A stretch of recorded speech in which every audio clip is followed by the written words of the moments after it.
Hi everyone, my name is Riley and welcome to my presentation on the fire regimes of dry sclerophyll forests in southeast Australia. I chose this area because it is where I lived the last 2 years before I started this program, and it is where I got into wildland firefighting, so very pertinent to this topic. Looking at the distribution of the forests across Australia, you can see in the light green it's along the coastal areas, makes about 3% of all Australian vegetation. These areas are hilly, have low soil fertility, limited moisture relative to what the coastal areas get. In northern Australia, which is 400 to 1300 millimeters of rain, they're dominated by eucalypt overstory and extremely fire prone. So taking a closer look at New South Wales here, we can see on the right the dry sclerophyll forests in the green lie within oceanic and humid subtropical climates. This means they receive around 600 to 1200 millimeters of rain annually, most of it during hotter summer months. The winters are cooler. Rainfall is fairly consistent through the year, though. This can change due to ENSO, El Nino Southern Oscillation. Sclerophyll forests are characterized by trees with hard, leathery, evergreen foliage. In Australia, this is a eucalypt overstory with a continuous canopy of 50 to 80% coverage, and an understory of shrubs or grasses or a mix. And here's a closer look at that understory structure. On the left we see the mesic site with more shrub species, and on the right a drier xeric site with grass species. But really the forest can lie anywhere in between depending on topography, distance from riparian areas, distance from the coast, a lot of factors. And here are some of the more common understory species listed by height. We have the black sheoak, the saw banksia, the willow needlewood, several wattle species. You have grass trees and rainbow ferns. And here are just some of the animal species that make up the dry sclerophyll forest of southeast Australia.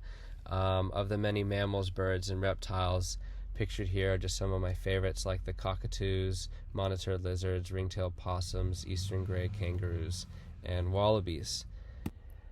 Looking at specific eucalypt species that are common in this area, we have the woolly butt, the white stringy bark, I'm sure you can guess why that one is named, silvertop ash, and the mountain gray gum.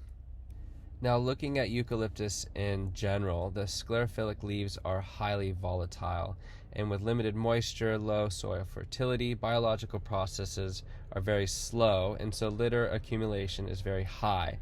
On top of this, the bark is flammable, and the open canopy creates strong updrafts.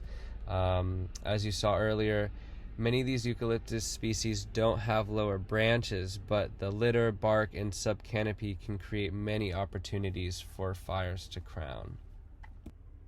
Here's an example of that fire starting to crown. This is 2019 in New South Wales. And here is a very extreme version of that crowning fire. So as we've seen, these fires can be very intense crowning canopy fires. The frequency is 10 to 15 years. The severity is mixed to high, destroying the understory completely and defoliating many or most of the trees. The pattern is heterogeneous in nature due to topography. The season of the burns is typically the hottest months of the year, which is December, January, February, following a dry, windy spell. The sources of ignition can be lightning, like the dry lightning strike above, or human ignition. So eucalypts are very hardy and resilient when it comes to fire. They can survive partial to complete defoliation and can sprout from lignotumors if top killed, or epicormic shoots along the trunk. They also have serotinous canopy seeds, so some of these species need fire to survive and to regenerate. The understory can regenerate from meristem sprouting, much like top-killed eucalypts. They also have heat and smoke-triggered seed germination, so they are depending on fire, and heat and smoke-triggered flowering. So a budding plant will come up and flower immediately after a fire, or even consistently every 3 years after a fire. It's pretty amazing.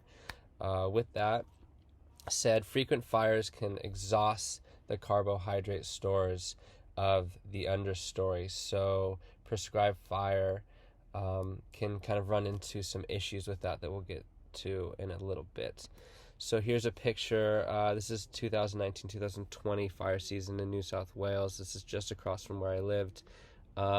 This is 20 days after the fire. You can see the brown leaves later will be completely removed from the tree, and the understory is killed. The tree is completely defoliated. There's no understory. 15 months later, you have a very vibrant understory with fuzzy, funky-looking eucalyptus trees. Here is the grass tree 7 days after the fire. You can see a lot of the foliage has been completely burned, and the tips of some of this foliage is being pushed up with new green growth. This is that growth 1 month after the fire, and then 2 months after the fire, you're getting good grass tree coverage and rainbow ferns coming up. Here is 7 days after the fire. You're getting grass coming up, enough grass to feed grazing mammals. Here is some Banksia epicormic growth and Banksia lignotumor growth from 1 month after the fire. Here is the sub-canopy 3 months after the fire. You can see some parrots coming in to feed, and the sub-canopy 5 months after the fire, enough to support larger mammal populations. So it's very difficult to determine the historical fire regime in the dry sclerophyll forests of Australia and the Australian forest in general because of the difficulties with using dendrochronology on eucalypts. With that said, charcoal sediment cores show fire to be a part of the Australian landscape for tens and hundreds of thousands of years, and show a trend of increasing fire activity up to this point. The peoples that emigrated to Australia came 40 to 60,000 years ago, and it is widely agreed that they used fire and still use fire to this day to open up areas for traveling, create more food for humans and game, and to drive game for hunting, although most of the Aboriginal fire use happens in northern Australia and the grass savanna structure.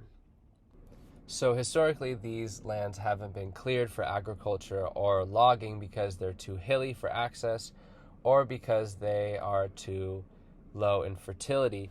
That, however, is changing. Logging activities have increased, and the population along the coast where these forests lie is growing. So we have a fragmented forest and a growing wild and urban interface. That makes it difficult to control the wildfires, and it makes it difficult to implement prescribed fire.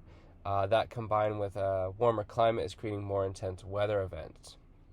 Prior to 2019 was one of the worst droughts in recorded history, leading up to the 2019-2020 worst fires in recorded history. And as El Nino shifted to La Nina just recently in this last year, Southeast Australia has experienced some of the worst flooding in recorded history.